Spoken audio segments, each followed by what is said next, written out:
I'm Julia, and we are doing an Audacy check-in with Hanson. How are you guys? Hello. Hey, doing good. Hey, doing good, yeah. Good. Well, your album Red, Green, Blue will officially be here when this conversation airs. Does the pre-release feelings ever change for you, or is it like jittery? Are you nervous? Well, I think it's exciting. I mean, it's nice to just have the feeling of putting something out into the world. I mean, I feel like as things have gone more and more digital, the feeling of an event, a moment, like something that you actually sort of wait for and then it actually arrives. I think it's harder to come by those moments because everything's so accessible. I mean, Tom Cruise is having to fight to just like put his movie out in theaters at all, as opposed to just launching on streaming. And he's Tom Cruise. Exactly. So I think just the feeling there's a moment that is now, hey, this project comes out is great. It feels good too because we know we're about to actually be able to kick into a large tour, which the whole world has been in this different weird place where they haven't been gathering as much for the last 2 years. So there's a sense of it being tangible now. So it feels good. Yeah, that's a really good way to put it. I mean, how are you feeling putting it out with this new concept that you guys are doing compared to what you've done in the past? It's definitely, it's a different thing. And that's part of the idea. I think we're at a point in our career where those different kind of ideas are more and more appealing. I mean, the last album we did was Against the World last year, which came out in pieces, one single at a time. It was actually supposed to come out with a world tour. That was actually part of the idea of the world tour. That's a whole nother thing. The album before that was a string project with a symphony. We did things called String Theory.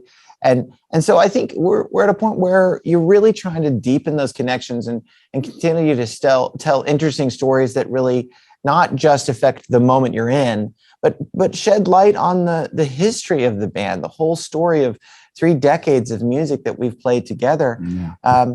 And so it's kind of like wild. bucket list kind of stuff in a way. Talking about the project specifically, it's 15 songs. Each brother took 5 songs and wrote and produced it. We had a shared production team. So we decided all to work with Jim Scott as an engineer producer, who's an amazing, legendary producer and engineer. Tom Petty, Red Hot Chili Peppers, Jackson Brown, to name a few, Dixie Chicks. And then our friend David Garza, who's done stuff with Midland and Fiona Apple. So that was the production team. Yeah. And each of us basically treated it like a solo EP in a sense and said, look, I'm in charge. Get out of the way, fellas. I threw elbows. I think it would be a mistake to think that the project was really about creative freedom. I think it's kind of the opposite. It's really saying, like, let's not stagnate. Let's continue to do things that challenge us because we're so used to working together. We're so comfortable working together. Yeah. What happens when you take away some of that comfort and you put the strengths in different areas? Yeah, definitely. Did you guys have the idea at first, like, okay, each of us do 5 songs, or were you just coming up with them and then you were like, hey, sorry, you have 7 you like, you got to dial it down to 5 to match the rest of us? It did evolve a little bit, but we knew it. I mean, whatever it was, agreeing on a number was key, at least a range, so that it was an equal break. Like, hey, it's going to all add up to some sort of 3 equal pieces. We did at one point discuss it being 3 separate EPs released at a separate time. That was actually, that was our original concept. We actually had titles. The Red, Green, Blue album, like title, we also had separate titles for Greener Pastures, Red Bud, and Blue Yonder was the original kind of title idea. But I think the biggest thing about it was really realizing that the best way to talk about this story was to do it where they were most intricately compared and connected, right? You actually put them next to each other. Where they were seen in the contrast of each other, where you didn't want people to sort of only find the Green EP and not know that there were 2 others. Yeah.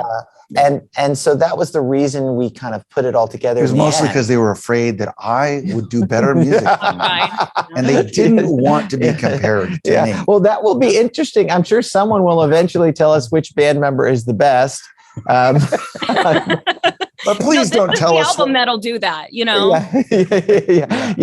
and thankfully, I just probably don't care.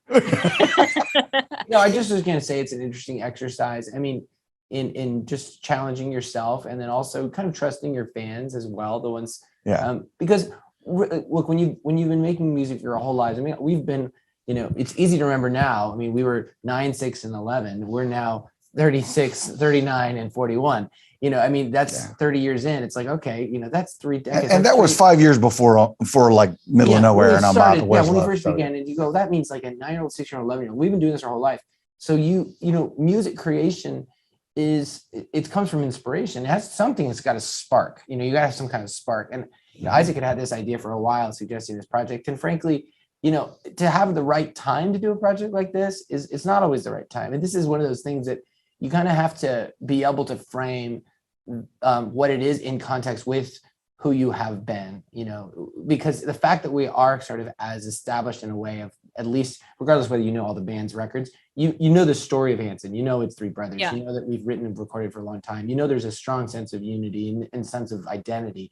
And so when that, it's actually kind of interesting to then break it apart. Whereas when you this many years in, I think it's a much more interesting idea than if it had been album 4. This is now like, okay, wow, that's what is that? What is that going to be? So did you guys have any other album title names that like you decided against that kind of connected the 3, like with the color concept? Beige, gray, black. Yeah. That's a working one. CMYK. Honestly, WTF was a working one. The only thing that we did play around with was the order of the colors. There was a point when it was RBG, and we were like, "Oh, Ruth Bader Ginsburg, we probably should." The dedicated Ruth Bader Ginsburg album. People were like, you guys immediately got very judicial. We were like, we don't want to wait there. No, we're not. And that was like, well, should it be BRG, like the bridge? Oh. But but the cool thing actually about the acronym RGB is that it's actually a color format. So LED lights, and lights, TVs, and if you design programs, you can make all the colors with red, green, and blue. There's a metaphor there. So it's kind of like they're their own, and then together they also create things collectively. And it's also just like a satisfyingly little nerdy thing that we all love. Right, exactly. You know what? They have to be a lot of dorks. It's a geek world, people. Yeah, you got to play to the geek. Yeah, feed the nerds, otherwise they'll rebel. Yes. So how did you guys decide on the colors? Is it literally just your favorite colors? It kind of is. Yeah. We've since we were kids, we've told the story several different ways, and they're all true. One sense we were kind of labeled that way early from our mom, just like, and then at the same time, those colors really kind of are our colors. Like, I am very red. I've always resonated with red. Green has always been Isaac very strongly, and Zach has always been blue. It's just, so who knows, chicken or the egg, where it actually every car I've ever owned is blue. It's a blue thing. Sure. So I think too that there's something about obviously grew up in a big family, and so probably the colors became color coding. Like, that's my thing. Stop touching the red. Add green stickers. Put it on stuff. So those were those colors that have been known, and even I would say even in our fan community, the ones that have really followed the band, those colors have shown up in association with us, even at this point. And actually quite a long time ago, really. Yeah. So. I liked the idea of like you all wanting blue and then like an American Ninja Warrior situation in your backyard to fight for who's going to be blue. I think that would have been a very good idea. It would have been very violent. Yes. That would have really been something. I really wish that would have happened on red. You know what? Say that. That's going to be our new story. Yeah. That's going to be our new story. You've just written the script for us, and we're sticking to it. We all wanted it to be blue, and then American Ninja Warrior, the end. I won. So the first songs for Zach was Don't Let Me Down, Taylor, Child at Heart, and Isaac, Write You a Song. Were you guys so sure that these were the first songs you wanted, or how did the process go through choosing which ones for each? I don't know about Taylor. I felt like the minute that Write You a Song was written, I immediately was like, this is it. This is not. Was the most like, this is the song. Yeah, I knew right away. I'm like we're not going to have a better one than this to introduce people to this concept, at least from my end of things. There are a bunch of songs that I'm really proud of on this portion of the album, the EP portion, and there's some really cool stuff that Taylor and Zach have done. And I can honestly say what's fun about this process is, in a different way, you can kind of objectively say, oh, I'm a fan of this, and oh, I'm a fan of that, about each other, without feeling a little like narcissistically self-conscious. You know, with Zach's with too- mine, Don't Let Me Down, there were a lot of potential ways you could go. Knowing it was going to be the third single meant it would be the last thing people kind of heard before the album. Yeah. And so that was weighing on me. And I was thinking about the songs it could be. And what happened was right after Christmas, my buddy Zach Myers, who we all know, he called me because he was trying to get on his Peloton. He's like, I bought my wife a Peloton. How do I get on this thing? Right? Confused. And it was hilarious. I felt the same way when I got one too. So did I. It is really confusing. Yeah. But when he called, I was like, hey, actually, I've got this song and you would be amazing on it.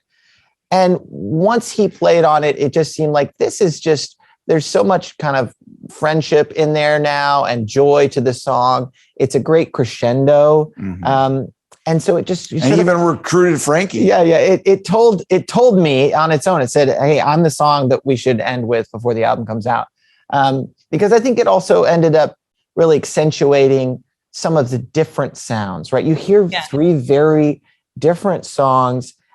I love how different they are. I love the style in all three songs, but it made it even more clear that people were going to go on a journey to different places. And so that's where it was. What was the easier ask for Frankie? Was it to be in the music video or was it to put that outfit on? Well, actually, he agreed to be in a music video before he even knew what the concept was. I called Frankie has been a really good friend for a long time. One of those guys that we don't see each other very often, but it's always immediately back to just like best friends kind of vibe.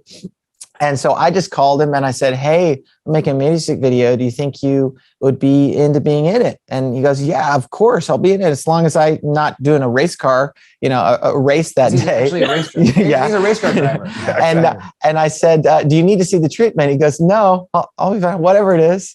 And he showed up the day before and I told him he's wearing short shorts and we were doing a workout video. And it was just like, oh my God, this is going to be amazing. I should have read the treatment. Yeah, it was a great joy to do it with him too. How did you decide what song to release with? Well, so I decided, interestingly, so I actually thought it would be, there's another song called We Belong Together. That was the song I really thought would be the first song. And really that these guys responded really strongly to Child at Heart. And especially knowing the sequence of how this thing was going to come out, I thought, well, obviously this is going to be the beginning. So I want to pick something that really connects. And I will say with that song, as far as the different songs, Child at Heart is an immediate, this is the song. This is the statement. And I love that, when you write pop songs, songs that have hooks, songs that are kind of, hey, tell us the message and make it hooky. There's not a lot of songs where you get to start with the chorus, where you get to go 1, 2, 3, here you go. And so I love that about it. And I also love how clear the message is of that song. Mm-hmm. It's almost a ballad. I mean, it's just right on the edge. Yeah. And, we put out a lot of upbeat songs. We put out a lot of very, songs I love to sing. They're a lot of fun. But that one is, it really hitting you with something that's kind of heavy right from the beginning without being, dark. It's carrying you some weight. So I was excited for that to be the introduction. Yeah. I know for me, listening to the songs, having the privilege of kind of being an outside source, there were two things about Child at Heart. One was the message, like you're saying, such a strong sort of, I think, moment of right now.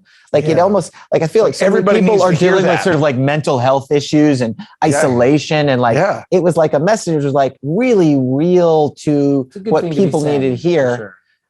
And then stylistically, I think for all of us, there's an element of that sort of Brit rock and Travis and like bands like that have been huge influences.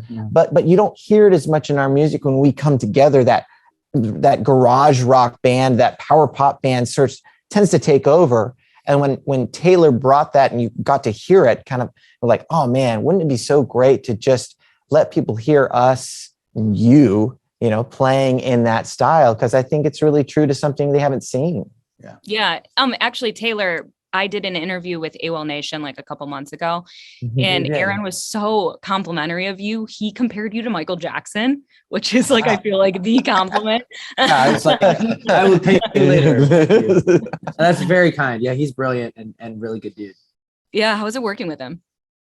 It's fantastic. I mean, it's kind of unfair to say working considering it was all recorded and sent via email during the pandemic, right, all in our caves. But I mean, super creative. We know AWOL and Aaron specifically for quite a few years and talked about doing things. And again, like the whole world's been in such upheaval. I know that project was talking about mental health, kind of like something. He's like, hey, I've always wanted to do this. Hey, what else am I doing? I'm going to pick some covers. And he picked really interesting, in some cases, even bizarre choices, but I loved it. I mean, I loved doing something that was so out of the box. And once again, I mean, music is such a weird thing. I mean, I'd never really listened to the song I did with him, Material Girl. I didn't really listen to that song. And such a good song. And I thought, we're just going to sing this song. And it's a really fun melody. And there's a lot more in there. So very creative. He's fantastic and very, very honored to be a part of that. I think he did a great job on the version, both Taylor singing as well as AWOL, as far as like, there's the production. It's got some muscle to it. It's a really cool production. I mean, it definitely is very reminiscent of the original version, but it's got the AWOL twist. Well, it's turning it on its head just by having a man sing it. Wait, hold on a second. Am I hearing this right? What kind of Material Girl? Wait, is this some sort of play on the Chicken Hanson? I'm confused. Well, I remember, when I interviewed him, they had sent me like the track list and like everybody who was on it before obviously it was released. And I saw Material Girl and you two, and I'm like, I like it. I'm into it.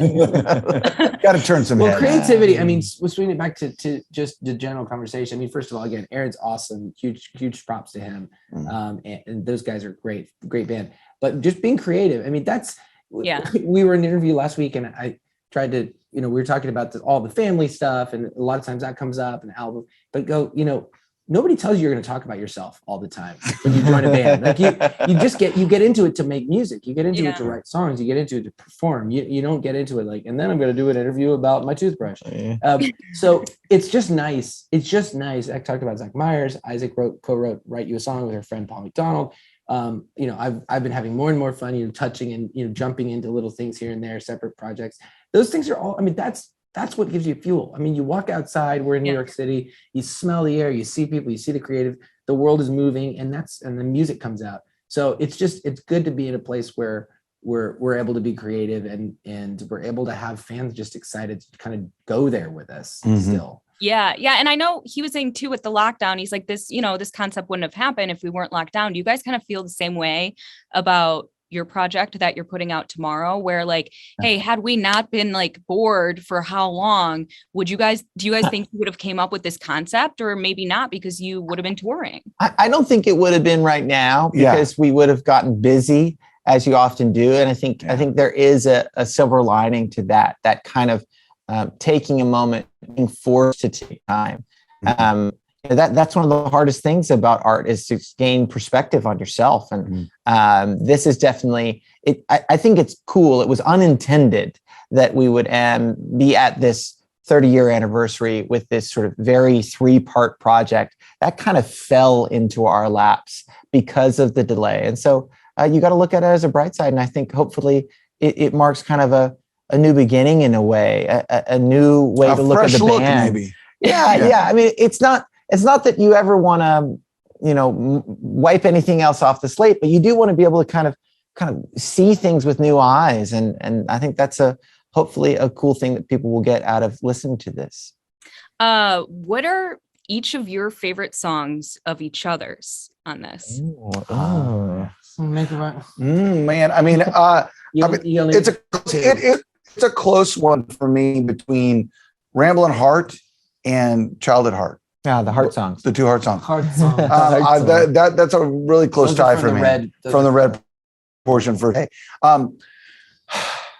Zach, in spite of the fact that the single is for the blue portion is this upbeat "Don't Let Me Down" song, Zach has some really amazing melodic ballads on his portion of the record, and I don't know.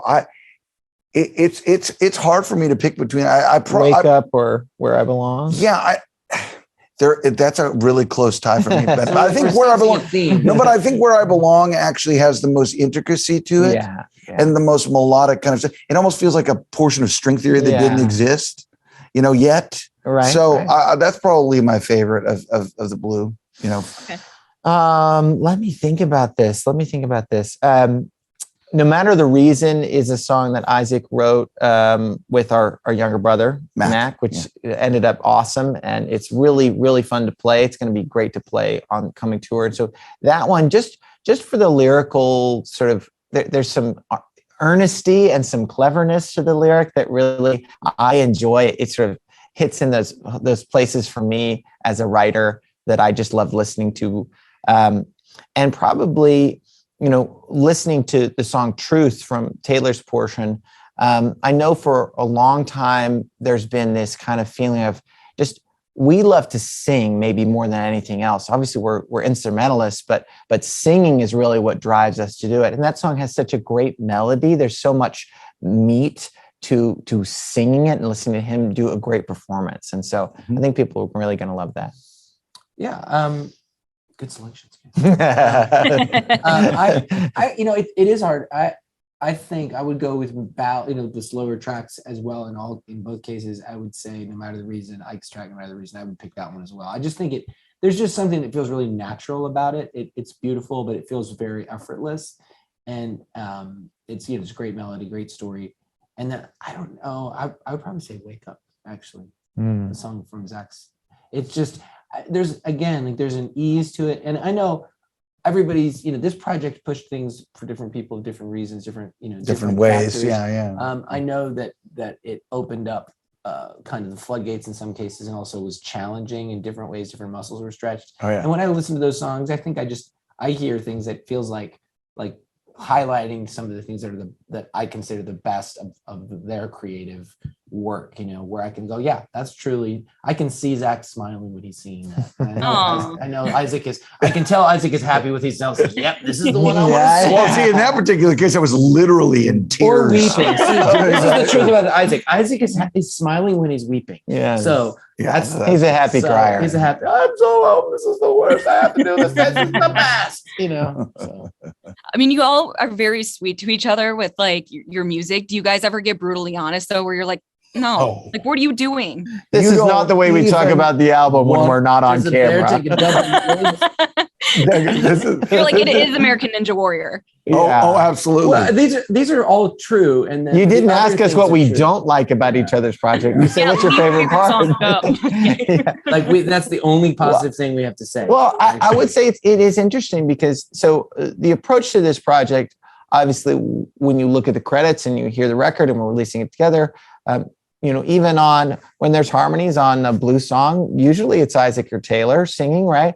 And the guitars and keyboards, right? We played for each other, but you approached it from a slightly different perspective. It wasn't so much, here's what I hear, it's what would you like, right? Okay. So there are some cases where there are lyrics and choices and arrangements where I listen to a song from Green or Red and I go, that's too long, or you should have changed that line. It should rhyme there, right? It definitely, and I'm sure they feel the same about what I did. No, I don't. You think it's perfect? No. Yeah, he doesn't like any of it.